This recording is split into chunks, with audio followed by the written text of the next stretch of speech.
Nous allons célébrer aussi la Renaissance africaine parce que nous l'avons compris depuis toujours que l'Afrique ne peut survivre, ne peut vivre que comme une masse géostratégique puissante dénommée les États-Unis d'Afrique. Comme vous le voyez tous, en ces siècles ici, les pays puissants sont des grands pays qui ont de grands espaces, qui ont de grandes ressources et qui ont une identité. Nous, en Afrique, nous avons 55 identités, des petits pays différents qui ne sont que des pions sur l'échiquier mondial.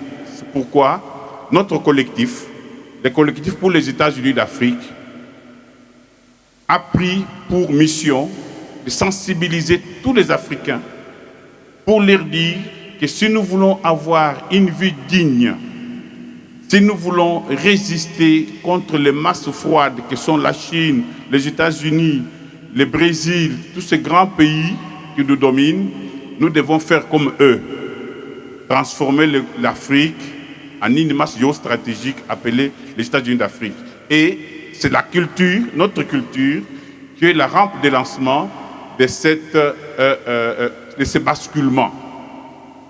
Donc, comme c'est une fête, comme c'est une célébration, il y aura une fête pour l'esprit, donc des grandes conférences.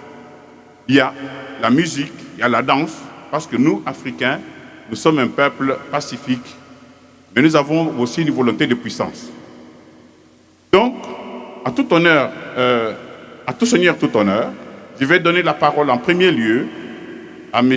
Emmanuel, le pasteur Emmanuel Lukusati Pangla, qui est le président de notre collectif, qui va prononcer ce mot de bienvenue. Monsieur Emmanuel, monsieur le pasteur, est-ce que vous pouvez prendre la parole? Excellence, monsieur le président en exercice de l'Union africaine et président de la République démocratique du Congo, Excellence, monsieur le Premier ministre, chef du gouvernement, Excellence, messieurs les ministres membres du gouvernement, Excellence, messieurs les chefs des missions diplomatiques et assimilées, Excellence, monsieur le gouverneur de la ville de Kinshasa, monsieur le maire de la commune de la Gombe, autorités administratives, législatives, juridiques, militaires, traditionnelles et religieuses, chacun en son grade et titre. Prestigieux membres du panel pour la conférence panafricaine de Kinshasa, très chers étudiants et étudiantes, distingués invités, mesdames, mesdemoiselles et messieurs, valeureux et attentionnés téléspectateurs de notre chaîne nationale, la RTNC, admirables et aimables abonnés des réseaux sociaux, au nom du collectif pour les États-Unis d'Afrique et en mon nom propre, soyez les bienvenus à la grande célébration panafricaine de la culture et de la Renaissance africaine. Et recevez particulièrement et individuellement nos sincères et chaleureuses salutations. Le collectif pour les États-Unis d'Afrique est une organisation non gouvernementale des droits camerounais reconnue légalement le 1er avril 2015 sous le numéro 000-423-J06-BAPP, possédant à ce jour 45 représentations à travers le monde. Le collectif pour les États-Unis d'Afrique travaille activement depuis lors pour réunir les conditions de la Renaissance africaine chère à nos pères fondateurs. C'est dans cette vision que nous avons mis en place dans quelques États une série de grandes organisations panafricaines dans le but de conscientiser et de sensibiliser la population africaine sur son génie et potentiel culturel et artistique. La République démocratique du Congo en est le deuxième après le Cameroun. Nous saisissons une fois de plus cette opportunité pour exprimer notre profonde gratitude à son Excellence, Monsieur Félix Antoine Tshisekedi Tshilombo, président en exercice de l'Union africaine et président de la République démocratique du Congo, qui nous a permis d'accompagner son mandat à la tête de l'Union africaine, placé sous les thèmes art, culture et patrimoine, des leviers pour former l'Afrique que nous voulons. C'est ce qui justifie cet impressionnant rassemblement pour prêcher et propager ces messages de l'Union africaine. Mesdames, Mesdemoiselles et Messieurs, merveilleux auditeurs et auditrices, aujourd'hui est un grand jour. Comme l'avait prédit Patrice Emery Lumumba de regretter mémoire, je cite, « Le jour viendra où l'histoire de l'Afrique ne s'écrira ni à Washington, ni à Bruxelles, mais elle sera écrite en Afrique, sur la terre de nos ancêtres.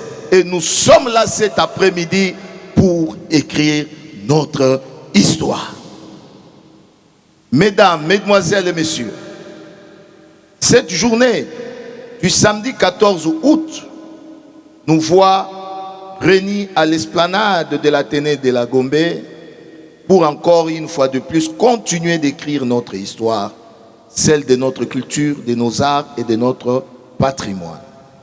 Le collectif pour les États-Unis d'Afrique n'a pas pour vocation de s'enfermer dans une démarche purement et simplement idéaliste, mais ensemble avec vous tous, nous voulons dépasser l'ère des discours et théories pour passer à l'opéralisation concrète et pratique des États-Unis d'Afrique.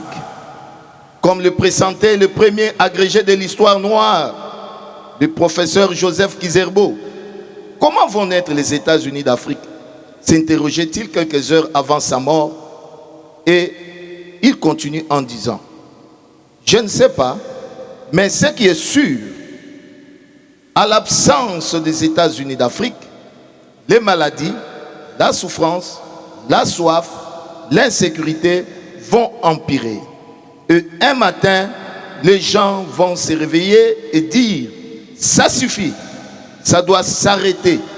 Et ils vont organiser les États généraux d'Afrique pour mettre en place les États-Unis d'Afrique. Et ainsi mettre fin à la dépendance, à la faim, à la soif et aux 100 ans de solitude. L'Afrique à l'heure actuelle qui est victime de tout genre, de fléaux, de stigmatisation, d'infantilisation, de manipulation, d'abus, de pressions multiples, d'oppressions diverses et tyrannie à tout azimut, doit se prendre en charge. Cet éminent professeur Joseph Kizerbo, il continue en disant à vous la jeunesse, cessez de dire vous êtes la génération sacrifiée. Devez-vous, prenez-vous en charge comme Benjamin Franklin, comme Jefferson, et créez les États-Unis d'Afrique. La culture, les arts et le patrimoine nous donnent l'occasion de nous retrouver, de retourner à nos racines, de décider du présent et ainsi de projeter et de construire un avenir meilleur, radieux et glorieux. Chers Africains, sur place et ailleurs, sachez-le bien, par le passé, c'est l'Afrique qui a dirigé le monde parce qu'elle connaissait et maîtrisait sa culture et ses arts pour se bâtir un véritable et énorme patrimoine. Alors, nous vous invitons tous et chacun à soutenir et à rester derrière le président en exercice de l'Union africaine, son Excellence, M. Félix Antoine Tshisekedi Tshilombo, pour faire valoir et triompher notre richesse culturelle et artistique, et ainsi répondre à cet ultime appel que lui-même a lancé lors de son allocution à l'occasion de l'ouverture des activités de la mandature sur les arts, la culture et le patrimoine à Kinshasa le 27 février 2021. En ces termes, je voudrais donc ici lancer un appel vibrant aux créateurs africains, nos savants, nos artistes de toutes disciplines, musiciens, écrivains, dramaturges, peintres, sculpteurs, céramistes, spécialistes de sciences et de technologies, pour qu'ils se dotent d'un nouveau civisme panafricain. Je leur demande de prendre conscience de leur rôle irremplaçable dans la construction de l'Afrique, de nos communautés régionales et de chacun de ces États. Mesdames, Mesdemoiselles et Messieurs, les dés sont jetés. Et nous osons croire que le bon jeu sera fait pour l'émergence de l'Afrique. Et nous tenons à mentionner que les travaux de cette journée porteront sur l'importance de notre culture, de notre art et de notre patrimoine, comme de piliers pour développer notre continent et faire d'elle une superpuissance économique, politique et démographique. Tout en recueillant toute votre pleine attention, déclarons ouverts les travaux et les activités de ce jour pour qu'enfin le rêve de nos pères fondateurs, Kwame Nkrumah, Julius Nyerere, Barthélemy Boganda, Simon Kimbangu, Patrice Emery Lumumba, Unyebe, Ernest Wanje, Muammar Kadhafi, Nelson Mandela, pour ne citer que ceux-là, deviennent une réalité. Que vive l'Afrique, que vive le panafricanisme. Je vous remercie. Je voudrais, avant de continuer cette célébration, ou peut-être à cause de cette célébration, demander au public d'avoir une pensée pieuse en mémoire de M. Kamana, le professeur Kamana, qui vient de nous quitter il y a quelques jours, qui a été l'un des grands penseurs, l'un des grands formateurs, un grand agitateur des idées sur le panafricanisme et sur les États-Unis d'Afrique. Que son âme repose en paix. Nous le disons, ce sont les peuples qui fondent la culture, ce sont les peuples qui construisent la culture en se construisant eux-mêmes. C'est ainsi que les peuples sont maîtres de leur destin. C'est pour cela que, pour construire les États-Unis d'Afrique, nous devons recourir au peuple. Et recourir au peuple, c'est parler de leur culture. C'est pour cela que notre première conférence plénière, qui sera faite par Freddy Moulumba Kabouaï, va parler justement de la culture africaine, de colonisation et promotion. Je vais donc donner la parole à la DG de la RTNC, Freddy Moulumba, pour venir ici à la chaire. Merci beaucoup, Emma. Mesdames et messieurs, distingués invités, chers professeurs, après la conférence panafricaine organisée à Yaoundé, au Cameroun, par les collectifs des États-Unis d'Afrique, nous voici à Kinshasa, capitale de la République démocratique du Congo, pour une deuxième conférence sur les mêmes thèmes, art, culture et patrimoine, de levier pour construire l'Afrique que nous voulons.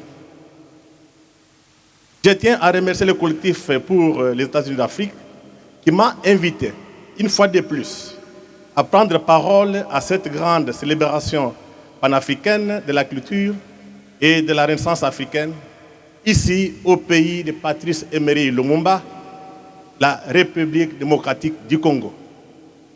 C'est une chance pour tous les panafricanistes que le président Félix Antoine Tshisekedi Tshilombo, président de la République démocratique du Congo, soit à la tête de l'Union africaine pour un mandat de 2021 à 2022. Et pour le président Félix Antoine Tshisekedi, dans son programme de sa mandature, la ratification de la charte de la Renaissance culturelle africaine est une priorité. La RDC, notre pays, engagera un plaidoyer assidu pour rassembler les derniers instruments de ratification et d'adhésion des 2/3 des États membres, conformément aux prescrits de l'article 35 de la dite charte, afin de la rendre opérationnelle. D'autre part, la tenue de la conférence panafricaine sous le collectif des États-Unis d'Afrique se tient en ce mois d'août 2021, comme ce fut la conférence panafricaine de Léopoldville, tenue le 25 août 1960, sous la présidence de Patrice Emery Lumumba. Simple coïncidence ou hasard du calendrier, seule l'histoire nous dira. Mais je peux vous assurer que Lumumba est très content là où il se trouve. Lors de son discours inaugural comme président de l'Union africaine à Addis Abeba, le 6 février 2021, le président Félix Antoine Tshisekedi a centré la vision stratégique de sa présidence sur la thématique spécifique. Union africaine au service des peuples africains. Dans ce contexte, la présence du président Félix Antoine Tshisekedi à la tête de l'Union africaine reste une occasion en or à ne pas rater pour la Renaissance africaine. Il est du devoir de tous les panafricanistes de soutenir le président Félix Antoine Tshisekedi dans sa démarche pour la Renaissance africaine, car seul il ne peut pas tout faire. Mesdames et messieurs, distingués invités, le collectif des États-Unis d'Afrique m'a invité pour vous parler de la culture africaine, décolonisation et promotion. Je ne pourrais pas aborder ce sujet sans faire référence à un essai publié en 1967 à Léopoldville, Kinshasa aujourd'hui, par le penseur congolais Mabika Kalanda, sous le titre et énonciateur « La remise en question, base de la décolonisation mentale ». C'est dans la vision développée par le penseur Mabika Kalanda et d'autres penseurs africains que s'inscrit mon exposé. Si vous voulez dominer un peuple, casser sa culture, écrit le penseur camerounais Jean-Marc Ella. C'est ce qui est arrivé à l'Afrique. En effet, pour arriver à coloniser l'Afrique, l'Europe a utilisé une arme de destruction massive, l'éducation coloniale. Contrairement à d'autres civilisations, l'Afrique noire, dont les pensées orales sont gravées dans les proverbes et les récits, n'ont pas pu résister aux idées et pensées imposées par des envahisseurs européens. En effet, dans sa prétention de civilisation universelle, l'Europe, dans ses contacts avec l'Afrique, des paradigmes ont été construits par les penseurs et philosophes selon lesquels l'Afrique est habitée par des êtres dépourvus d'intelligence. C'est comme l'a écrit Hegel, un Allemand, penseur allemand, dans son livre « La raison dans l'histoire », en affirmant que l'Africain ne pense pas, l'Africain ne raisonne pas. Pour Hegel, le continent noir, c'est une humanité en bas âge, en marge de la raison et de l'histoire. C'est dans ce contexte qu'il fut mis en place en Europe un système beaucoup plus large de préjugés, de croyances et d'habitudes mentales liées à la conviction très profonde et à peu près partagée de l'évidente primauté de la civilisation européenne, en vérité la seule civilisation par rapport à toutes les autres sociétés humaines. Les regards européens du monde furent hiérarchisés. Vous avez au sommet le monde occidental, chrétien et rationaliste, Au plus bas, les sociétés africaines définies globalement comme les règnes de la sauvagerie ou de la barbarie.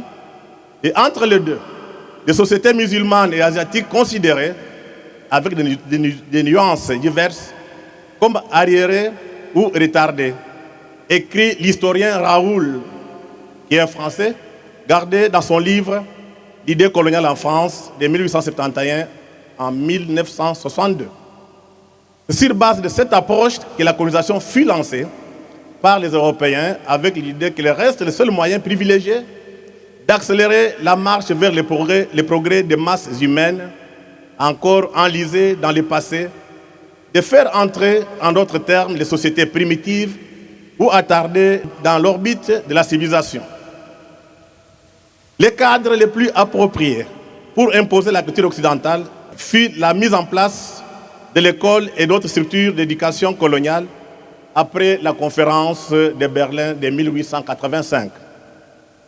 Cette école, motivée par la mission civilisatrice, a formaté un grand nombre d'élites africaines.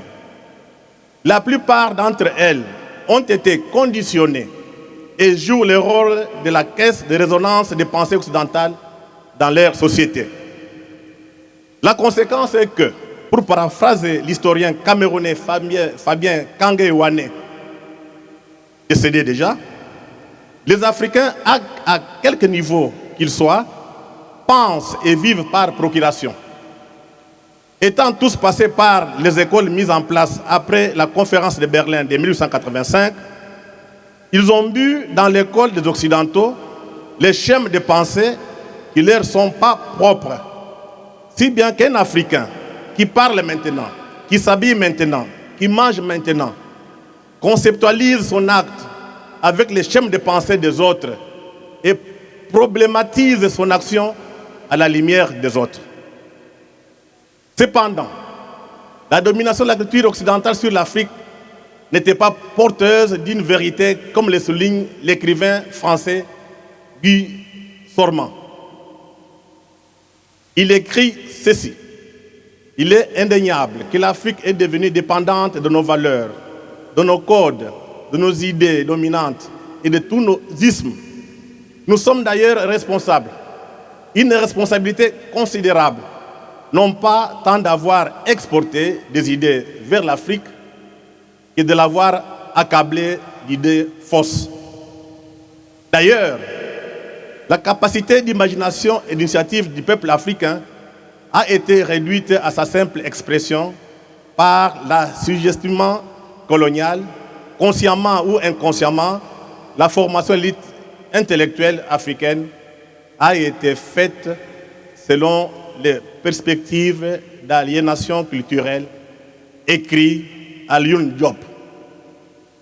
Si l'école coloniale a imposé des idées de penseurs européens ou occidentaux pour civiliser les barbares africains, de nouvelles théories ont été produites par les institutions américaines d'éducation supérieure pour accompagner les États-Unis d'Amérique dans son nouveau leadership mondial conquis après la Deuxième Guerre mondiale en 1945, souligne l'Américain Justin Weiss dans son livre « Brzezinski, stratège de l'Empire ».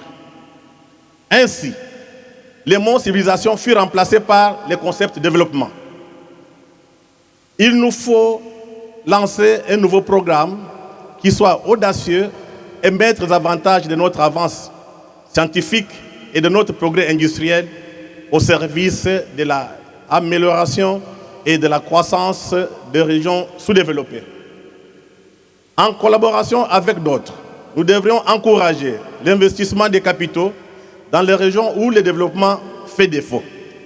Acclamé Henry Truman lors de sa deuxième investiture à la tête de l'exécutif américain en janvier 1949, souligne Gilbert Rist dans son livre « Le développement, histoire d'une croyance occidentale », presse de Sciences Po. Cette théorie de développement, conçue par les universités et les boîtes à idées américaines, sont mises à la disposition des institutions internationales en matière de développement et d'affaires économiques mondiales, en l'occurrence la Banque mondiale, et le Fonds monétaire international basé à Washington. En effet, la domination économique ne peut se concevoir sans la domination conceptuelle et idéologique. Cette domination marginalise les idées développées par les penseurs africains et n'accorde aucune place à la critique. D'autre part, la domination de la pensée occidentale n'est pas le seul facteur à empêcher l'éclosion de la pensée africaine. Les régimes autoritaires qui se sont succédés depuis l'indépendance et la tradition orale restent des obstacles redoutables à la production de pensée moderne africaine. En effet, face à un pouvoir autoritaire, les penseurs empruntent à l'Occident des idées de modernité, de rationalité et de souveraineté pour échapper au dilemme des ordres politiques qui ne lui offrent aucun rôle, mais qui, en revanche, limite sa liberté. Écrit Bertrand Badi, un politologue français, dans son essai « L'État importé, l'occidentalisation de l'ordre politique ». Cette situation met les penseurs africains en difficulté et lui impose une sorte d'exil permanent. Et il se trouve que les intellectuels, les mandarins des universités, développent des arguments développementalistes tout en pointant l'état de la hiérarchie du peuple et de son manque de culture. Face à cette situation, comment sortir de la colonisation mentale et promouvoir la culture africaine? Les philosophes congolais, Kamana, qui vient de mourir, donnent des pistes. Dans son ouvrage « L'Afrique, notre projet », aux éditions Terreur au Cameroun, Kamana écrit ceci. L'imaginaire du continent africain est malade. Il faut les guérir. Et il continue. Nos sociétés souffrent de se voir dans les miroirs des autres de manière complètement négative, dans des conditions matérielles et psychoscientifiques qui développent chez nous des instincts d'aliénation endémique et les sentiments d'infériorité chronique. En conséquence, il faut agir pour l'amélioration de l'image de soi auprès des autres communautés historico-sociales et ça reste une exigence importante. L'exigence de construction d'un imaginaire de fécondation de soi par l'énergie qui élève en nous-mêmes l'idée que nous avons de nous et que nous voulons offrir aux autres civilisations. Deux piliers essentiels sont au cœur du travail du penseur congolais Kamana pour changer l'idée, l'image et la représentation qu'un peuple a de lui-même et de sa destinée. Ces deux piliers sont l'éducation et l'animation culturelle. En ce qui concerne la production, la promotion de la culture africaine, la charte de la Renaissance culturelle africaine, adoptée par la 6e session ordinaire de la conférence tenue le 24 janvier 2006 à Khartoum, au Soudan, trace les voies à suivre par les États africains. Je vais citer au moins 3 objectifs qui sont fixés à Khartoum au mois de janvier 2006. Premier objectif, combattre et éliminer toutes les formes d'aliénation, d'exclusion et d'oppression culturelle partout en Afrique. Deuxième objectif, promouvoir dans chaque pays la vulgarisation de la science et de la technologie, y compris les systèmes traditionnels de savoir, condition d'une meilleure compréhension et préservation du patrimoine culturel et naturel. Troisième objectif, doter les peuples africains des ressources leur permettant de faire face à la mondialisation. Bref, il y a urgence pour les États membres de l'Union africaine de ratifier la charte de la Renaissance culturelle africaine. L'article de cette charte stipule que, l'article 7, premier alinéa, les États africains s'engagent à œuvrer pour la renaissance africaine. Ils conviennent de la nécessité d'une reconstruction de la mémoire et de la conscience historique de l'Afrique et de la diaspora africaine. Deuxième alinéa, il considère que l'histoire générale de l'Afrique publiée par l'UNESCO constitue une base valable pour l'enseignement de l'histoire de l'Afrique et recommande sa large diffusion, y compris dans les langues africaines, et recommande en outre la publication de versions abrégées et simplifiées de l'histoire de l'Afrique pour le grand public. Enfin, pour clôturer mon intervention, je vous adresse quelques mots d'un grand Africain, Eden Kodjo. Dans son livre « Aimer l'Afrique », Eden Kodjo écrit ceci. L'histoire enseigne que maints hommes d'État et de science ont rêvé à de grandes ambitions pour leur peuple et agi pour forcer le destin au cours de leur aventure terrestre à travers leur lutte politique et leur démarche intellectuelle. Il doit en être de même pour l'Afrique qui, face à un monde en pleine imitation, au redéploiement des forces de la planète, à l'émergence de la société bioinformatique de demain, doit opérer une indispensable renaissance pour apparaître comme une force essentielle à l'établissement d'un véritable équilibre sur la Terre. L'Afrique doit devenir le centre d'impulsion d'une nouvelle destinée du monde et prendre part à la géopolitique mondiale, non plus comme un objet de l'histoire, mais comme un acteur de premier plan dans l'ordre international. Enfin, j'ai eu la chance de rencontrer deux penseurs panafricains à Bafoussam, au Cameroun. Il s'agit des penseurs congolais Kamana et Boussi Boulaga, qui est le philosophe camerounais. Et Kamana, il a discuté avec Eboussi. Eboussi lui dit ceci, je cite, « Si le Congo s'éveille, toute l'Afrique ressuscitera. » Le président Tshisekedi fait sa part aux intellectuels africains de faire la leur. Le défi est lancé. Merci de votre attention.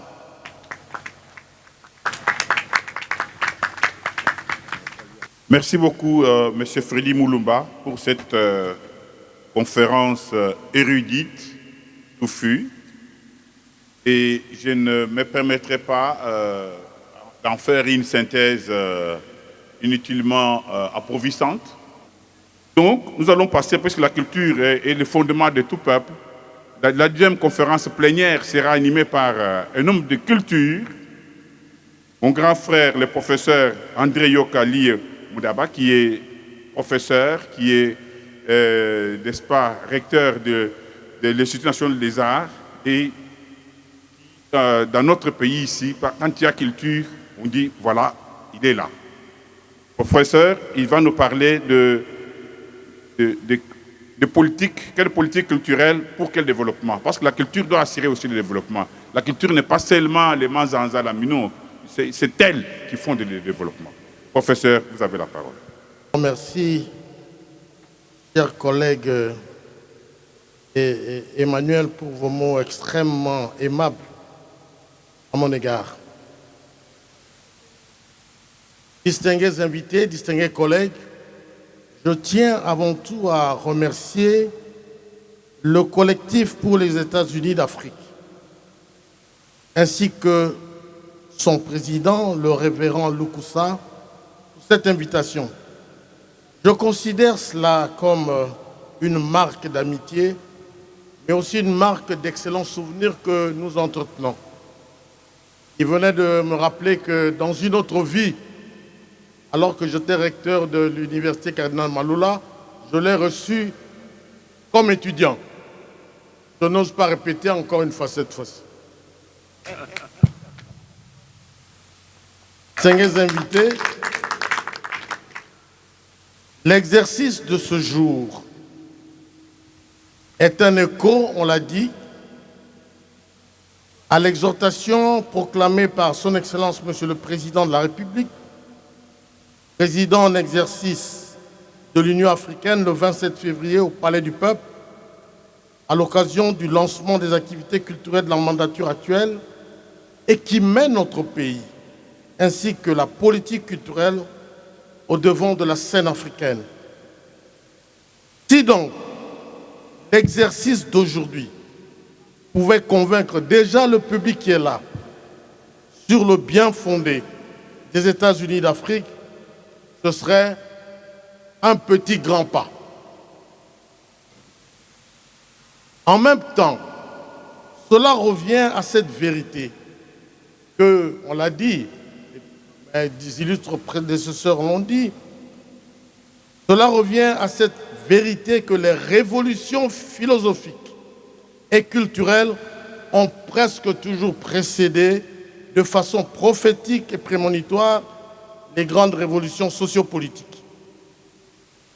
Les indépendances africaines, qui sont les signes majeurs du XXe siècle, s'inscrivent dans cette trajectoire de la libération de l'Africain du joug colonial, et souvent à la suite d'âpres revendications à caractère politico-culturel, conjuguées quelquefois avec des soulèvements armés. C'est pourquoi nous pensons, comme beaucoup d'entre avant nous, qu'il faudrait objectivement faire remonter les origines lointaines des indépendances africaines au mouvement culturel, artistique et littéraire de la Renaissance négro-africaine apparue dès le début du XXe siècle aux États-Unis d'Amérique et en Europe, depuis la négro-renaissance de Harlem, depuis le mouvement panafricaniste initié par William Du Bois, depuis le mouvement Back to Africa de Kuti Collin, de Langston Hughes, de Claude McKay, de Marcus Garvey, etc., jusqu'aux expériences parisiennes des années 30, des années 50, de légitime défense, de l'étudiant noir, de la Société africaine de culture et de la négritude. Il faut noter aussi qu'avec l'exacerbation de la guerre froide, le fameux équilibre de la terreur et de la bipolarisation idéologique du monde, un troisième courant, celui des pays non alignés, a laborieusement tenté de se frayer une voie autonome, sans peut-être totalement réussir, mais en bousculant, comme à Bandung, en Indonésie, en 1956, la marche de l'histoire. On ne peut pas non plus négliger l'impact des deux guerres mondiales, 14-18, 40-45, dans la prise de conscience des soldats africains et des élites noires engagées dans cette guerre, celle de leur droit à la justice et à l'égalité en tant qu'hommes parmi les hommes. De même, le Congrès panafricaniste, déjà de 1919, initié par William Du Bois, les Congrès mondiaux des artistes et des écrivains noirs à Paris en 1956 et à Rome en 1959, ont été des moments exceptionnels dans l'accélération de l'histoire africaine vers la décolonisation. En même temps, à chaque étape importante de l'histoire du continent, le concept de renaissance africaine est revenu à la mode, soit comme euphorisant, soit comme stimulant idéologique, mais aussi soit comme bouclier dans une sorte de mouvement de repli identitaire, soit comme compromis historique. Patrice Lumumba, on l'a dit, Frantz Fanon, Aimé Césaire, Cheikh Anta Diop, on l'a dit, Joseph Kizerbo, on l'a dit, Théophile Obenga, on l'a dit, Valentin Mudimbe, Kamana, on l'a dit, Mabika Kalanda, on l'a dit, Albert Memmi, Edem Kodjo, on l'a dit, ont été, pour ne citer que quelques-uns, ont été et restent parmi les prophètes de cette renaissance africaine par la culture. Tous hostiles à la barbarie de la colonisation et vigilants face aux pièges de la décolonisation. Césaire a écrit en 1955, dans le fameux discours sur la colonisation, je cite, « On me lance à la tête des faits, des statistiques, des kilomètres de routes, de canaux, de chemins de fer. Moi, je parle de milliers d'hommes sacrifiés au Congo-Océan. Je parle de millions d'hommes arrachés à leurs dieux, à leur terre, à leurs habitudes, à leur vie, à la danse, à la sagesse. » Fin de citation. Presque en écho, 5 ans plus tard, lors du 30 juin à Kinshasa,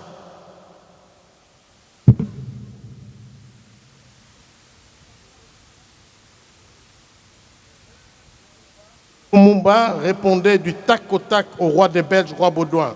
Je cite, « Notre lutte, qui fut de larmes et de sang, nous en sommes fiers, jusqu'au plus profond de nous, car ce fut une lutte noble et juste, une lutte indispensable pour mettre fin à l'humiliant esclavage qui a été imposé par la force. » Fin de citation. Cheikh Anta Diop lui fait écho quand il écrit dans la préface à Théophile Obenga, je cite, « Une action ne peut être révolutionnaire que dans la mesure où elle s'enracine profondément dans l'histoire et dans la culture nationale. Et la révolution africaine passe par la restauration de la conscience historique des peuples africains et par la rénovation des langues nationales. » Nous allons, distingués invités, distingués collègues, nous allons à partir d'ici développer les termes de référence de ces politiques culturelles africaines par tranche décennale. Partons de la tranche 1960-70, c'est-à-dire une tentative de promotion des identités culturelles. La création de l'Organisation de l'Unité africaine, née sur fond de douleurs tragiques, notamment au Congo-Kinshasa, et dans un contexte de guerre froide entre l'Afrique modérée et l'Afrique progressiste, ou sur un registre strictement culturel, sur la tenue du Festival mondial des arts nègres à Dakar en 1966, sous l'impulsion du président poète Léopold Sédar Senghor. Tout cela a été des expressions de cette Afrique partagée entre, d'une part, les nostalgies mal guéries de l'Afrique mère, de l'Afrique paradis perdu, et d'autre part, le saut vers l'inconnu, les élans et les virages mal négociés vers une autonomie par avance illusoire, aliénable à souhait, dans une Afrique tendue désespérément vers une sorte d'énergie centrifuge. Mais malgré tout, l'utopie des États-Unis d'Afrique, prônée par Nkrumah, Sékou Touré, Nyobe, Sankara, Eza Boto, Boganda, Mandela, etc., sur fond de revalorisation des identités culturelles et des cultures fondamentales, a prévalu et résisté bon an, mal an. C'est sans doute dans la même quête des identités qu'a été concrétisé le projet de la francophonie à Niamey en 1970 à l'initiative des présidents nigériens Amadou Diori, le Sénégalais Léopold Sédar Senghor et le Tunisien Habib Bourguiba. Mais dès le départ, la francophonie est apparue comme un paradoxe, voire une ambiguïté. D'abord, elle a été créée par des Africains, soi-disant partage du multilinguisme et de la diversité culturelle, mais arrimée à la fascination du français et de la culture française. Par ailleurs, le déferlement des coups d'État militaires et la caporalisation musclée des systèmes politiques ont fini par faire basculer les concepts culturels de remise en question vers le culte de la personnalité. Décennie 70-80.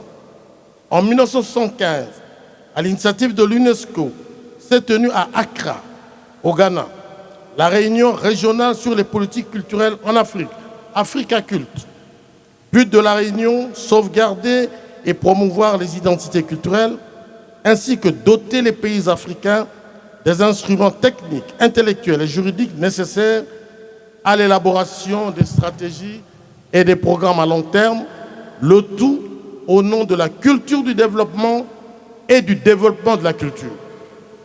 Le parti unique qui s'impose à l'ensemble de l'Afrique autour des années 70 comme mode de gouvernement donne aux différents régimes en place une légalité de facto. Sans doute par souci de doter cette légalité d'une légitimité et d'allure populaire, les régimes militaires en place se font adouber par des élections mimétiques, mais surtout par un discours de mobilisation d'inspiration culturelle. De surcroît, c'est une période caractérisée par une sorte de fuite en avant, par des tentatives de systématisation idéologique et par des plans en tout genre. Plan de Monrovia, plan de Lagos, authenticité, objectif 80, charte culturelle de Port-Louis en 1976, Romagné en charte de la Renaissance culturelle africaine, on l'a dit, à Khartoum en 2006. Autant d'expressions formalisées d'une prospective concoctée par des tours d'ivoire, par des superstructures bureaucratiques et politiques, soit au niveau des États, soit au niveau de l'Organisation de l'Unité africaine. D'ailleurs, la deuxième édition du Festival mondial des arts nègres, FESTAC, à Lagos, en 2017, a beaucoup ressemblé à une récupération caporalisée d'un événement pourtant hautement culturel pour des raisons de légitimation politique et géopolitique. Décennie 80-90. Les années 80-90 ont été définies par l'ONU comme la décennie mondiale du développement culturel, avec au programme la revalorisation du patrimoine culturel, la participation du plus grand nombre, sinon de tous, à la dynamique culturelle et au développement culturel, la promotion de la coopération culturelle internationale et des réseaux actifs au nom de la créativité et de l'excellence, au nom de la coexistence pacifique, au nom de la paix durable. Mais comme le disait à cette époque-là un ancien ministre du Zaïre, actuelle République démocratique du Congo, Pierre Mbouzi Somi, il disait « Il n'y a pas de développement sans mentalité de développement ». Son propos faisait écho aux déclarations alors à la mode, à savoir, je cite, « La culture, c'est l'alpha et l'oméga du développement », c'est Senghor. La culture est le fer de lance du développement, Mobutu. Le développement pour tout homme et pour tout l'homme, le pape Paul VI. Cette décennie a par ailleurs été une époque où les intellectuels et les universitaires africains montent au créneau et organisent des forums de haut niveau stratégique sur l'Afrique.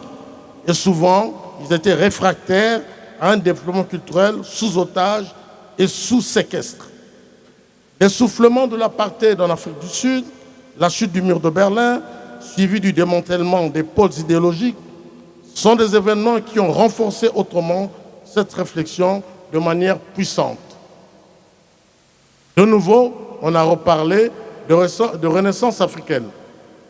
Parmi les nombreuses rencontres intellectuelles majeures, pour ne s'arrêter qu'au Congo, se distingue le Congrès international des études africaines organisé à Kinshasa par le professeur Moudimbe en 1979 sur le thème évocateur « La dépendance de l'Afrique et les moyens d'y remédier » ou encore le symposium international sur l'Afrique et son avenir organisé à Kinshasa en 1985 par les universitaires congolais qui remettaient en cause, en plein régime de dictature mobutiste, qui remettaient en cause l'efficacité des idéologies importées ou empruntées d'ailleurs.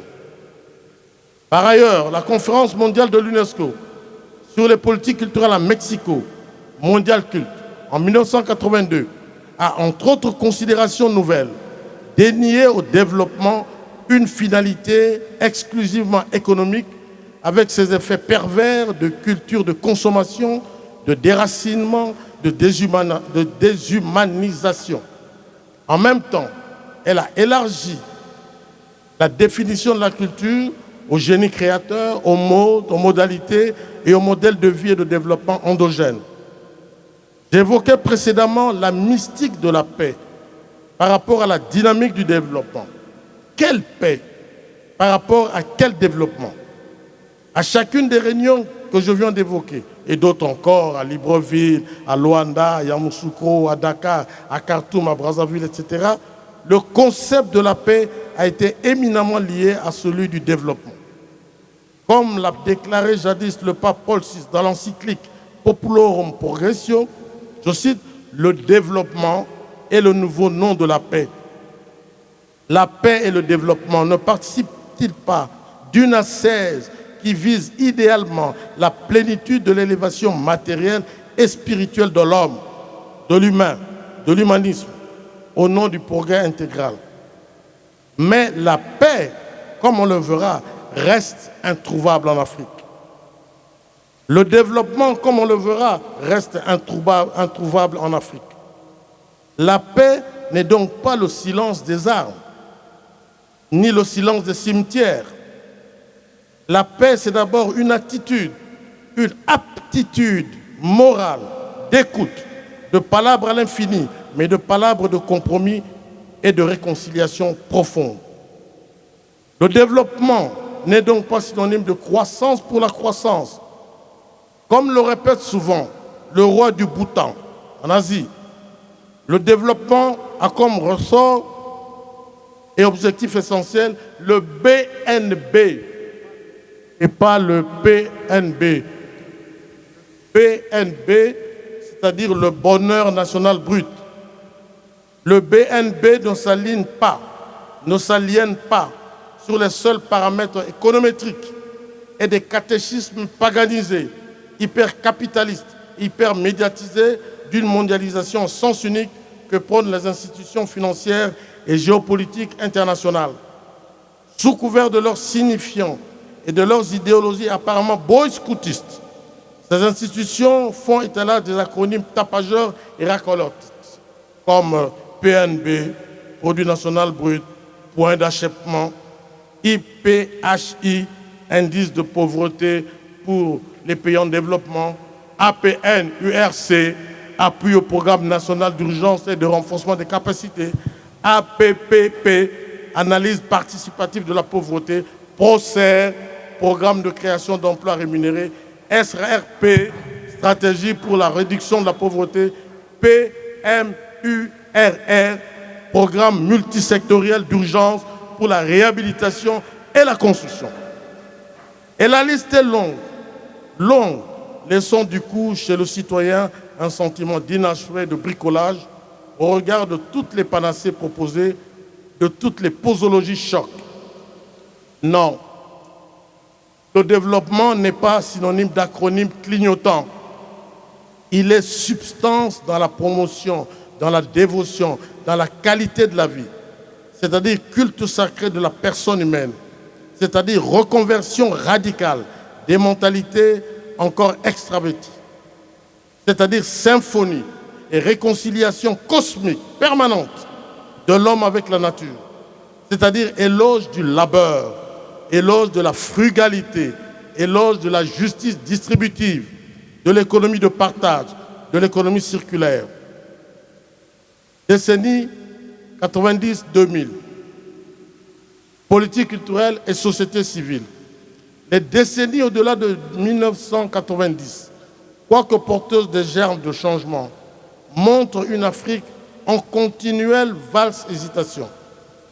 C'est comme si on continuait à chanter et à danser, indépendance cha-cha, mais à contre-temps et à contre-rythme. Et pourtant, malgré tout, au sein des États africains, la société civile, celle plus active, plus activiste, prend de plus corps et se positionne comme contrepoids, comme contre-pouvoir, comme contre-valeur. De même, grâce en partie à la société civile, les occasions de concertation intellectuelle et artistique se multiplient à l'échelle du continent. Congrès des intellectuels et des hommes de sciences à Brazzaville, Congrès africain des arts et de la culture à Dakar, à Nairobi, à Johannesburg, à Addis Abeba, etc. Festival panafricain du cinéma et de la télévision à Ouagadougou, Écran noir à Yaoundé, Salon international de l'art et de l'artisanat à Ouagadougou, Salon de la photographie à Bamako, Festival international de l'acteur à Kinshasa, Dakar sur les arts plastiques à Dakar, Festival de cinéma de Carthage. Et donc, conséquence de toutes ces rencontres dont j'ai parlé et de ces manifestations artistiques et culturelles, la création des réseaux de professionnels de la culture et l'organisation dans des domaines variés, notamment en matière de promotion des industries culturelles et créatives, même si je pense qu'il manque encore une coalition dans cette société civile de créateurs et d'artistes en tant que cheval de Troie dans le projet de la zone africaine de libre-échange. Cheval de Troie et cheval de bataille pour une économie de la culture vraiment solidaire, créative, progressiste, locomotive des projets du vrai décollage des États-Unis, de la Renaissance africaine, tous azimuts. Il manque donc des festivals, des foires plus mobilisateurs, au-delà des sous-régions territorialisées, pour la promotion des industries culturelles et créatives rentables à tout point de vue. 60 ans après les indépendances africaines, distingués invités, distingués collègues, la Renaissance africaine tarde. Les conflits armés se sont aggravés dans la région des Grands Lacs, dans la Corne de l'Afrique, en Afrique de l'Ouest, en Afrique de l'Est. Les crises de légitimité et de l'égalité semblent s'accentuer malgré les élections. Les communautés sous-régionales ou les regroupements culturels, notamment en Afrique centrale, je pense ici au Sisiba, sont généralement des coquilles vides. Même les conférences nationales souveraines qui ont mobilisé les forces vives des nations ont fini par se dégonfler comme ballons de baudruche. Le nouveau partenariat pour le développement de l'Afrique, NEPAD, n'a réussi qu'à confirmer la mauvaise gouvernance des États africains, où les riches sont plus riches et les pauvres sont plus pauvres. Les cadres de vie et de survie au niveau des États de la sous-région se détériorent. L'inculture et la médiocrité généralisée entraînent le dérèglement de l'écosystème, le recul de l'éthique, les raccourcis superstitieux, fétichistes, démagogiques. L'écrivain mozambicain Mia Couto ne mâche pas ces mots, je le cite. La déresponsabilisation est une des flétrissures les plus graves qui pèsent sur nous, Africains du Nord au Sud. Fin de citation. 60 ans après les indépendances, distingués invités, distingués collègues, l'Afrique a été le théâtre de toutes les expériences dramatiques et tragiques. De l'Afrique des politiciens charismatiques mais idéalistes, père des indépendances, on est passé à l'Afrique des satrapes, des coups d'État et des partis uniques, puis à l'Afrique des conférences nationales souveraines et des hommes en soutane, puis à l'Afrique des filleuls, des institutions de Bretton Woods et de l'ajustement structurel. Mais heureusement, je le redis, qu'elle veille la société civile dans sa frange active et activiste.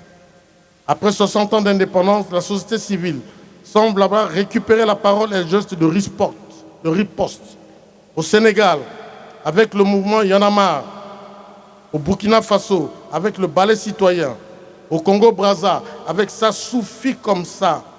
Au Tchad, avec Trop c'est trop. En Algérie, avec Rassemblement Action Jeunesse.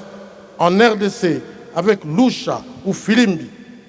Les jeunes revendiquent une démocratie à la mesure du quotidien, à la mesure de l'homme comme homme, à la mesure de la femme comme femme, à la mesure du citoyen comme citoyen à part entière, sur la base de quelques options fondamentales liées au développement et au bonheur simple, c'est-à-dire la frugalité d'une économie de partage, les droits de l'homme, l'éthique et la compétence en politique, la créativité et l'innovation, la paix, encore la paix et toujours la paix.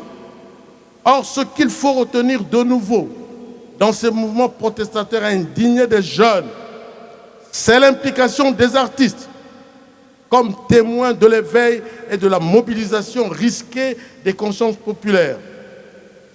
Ce fut le cas au Sénégal, avec Youssou N'Dour d'une certaine manière. Ce fut le cas en Angola, avec l'artiste Luati Beirao. alias Iconoclasta, de même en Ouganda avec Bobby Wine, ou à Kinshasa avec Lexis Légal, avec Goubal, avec Steph Bandoma, avec Freddy Shiba, avec Alèche, avec Inos, du moins dans les thématiques de leurs œuvres. Ce fut le cas en Algérie avec Rachid Tama ou au Soudan avec Mohamed Wardi. Au total, les temps qui s'annoncent sont des changements alternatifs, avec des espoirs en clair-obscur, certes, mais prometteurs, émergés du ventre et du cœur de la société fondamentale. D'ailleurs, entre parenthèses, la crise de la pandémie en Afrique a montré les contrastes étonnants. D'une part, une sorte de montée en première ligne des médecins, des scientifiques et des artistes, aux dépens des politiques, mais au final, hélas, avec des dysfonctionnements au niveau de la gestion des urgences médicales à l'échelle de l'Afrique. Je termine en citant le Mozambicain Miaokouto de nouveau. Voici ce qu'il dit. Mon message est clair. Bien plus que d'une génération techniquement compétente, il nous faut une génération capable de questionner la technique. Une jeunesse capable de repenser le pays et le monde. L'école est un moyen pour faire valoir ce que nous n'avons pas. Entre l'école et la vie, il nous revient d'être sincères et d'avouer aux plus jeunes que nous non plus, nous ne savons pas et que nous autres, professeurs et parents, nous sommes aussi à la recherche des réponses. Il existe une seule façon de nous valoriser, c'est par le travail et c'est par les œuvres que nous sommes capables de réaliser. Fin de citation. Après 60 ans d'indépendance, la politique culturelle ne peut plus s'élaborer dans les tours d'ivoire des technocrates. Les stratégies et les programmes à mettre en place dans un cadre logique, selon un chronogramme rigoureux et des paramètres maîtrisables, dans des perspectives rationnelles et raisonnables, doivent tenir compte, au niveau de l'État, des dynamiques culturelles populaires de base, de la volonté de décentralisation et de démonopolisation de la gestion culturelle, du souci de l'économie de l'ingénierie culturelle, des conditions humaines et intellectuelles de créativité, dont le respect et la jouissance des droits d'auteur et des droits voisins, la mise en place d'un système de formation artistique supérieure, supranationale, comme une sorte d'école panafricaine de la culture, des arts et du patrimoine.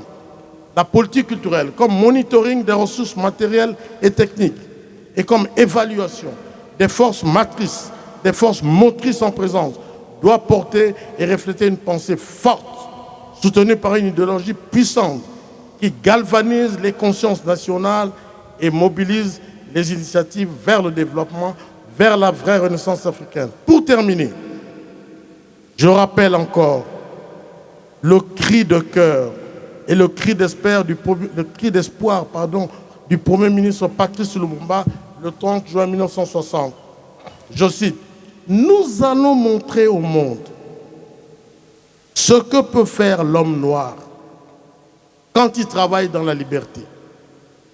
Et nous allons faire du Congo le centre de rayonnement de l'Afrique tout entière. » Je rappelle aussi cette sentence choc de Frantz Fanon. Je cite, « L'Afrique a la forme d'un revolver dont la gâchette se trouve au Congo. » Alors, nous, Congolais, cessons donc de nous autoflageller. Soyons le point de rayonnement espéré. Activons la gâchette, mais comme on active le piston d'une trompette de la paix. Regardons de plus près dans le miroir de notre conscience de citoyens et de citoyens d'Afrique. Évoquons davantage les bonnes pratiques, les bons exemples hérités du bon nombre de bons citoyens exemplaires, ceux qui ne s'affichent pas, ceux qui ne se montrent pas, ceux qui ne montent pas sur les toits pour bomber la poitrine et crier à tort et à travers. Au contraire, c'est ma dernière phrase, au contraire, ceux qui ont aimé le Congo et l'Afrique et l'ont prouvé. Au contraire, ceux qui ont défendu le Congo et l'Afrique et l'ont prouvé. par leur génie et par leur énergie exceptionnelle. Je vous remercie.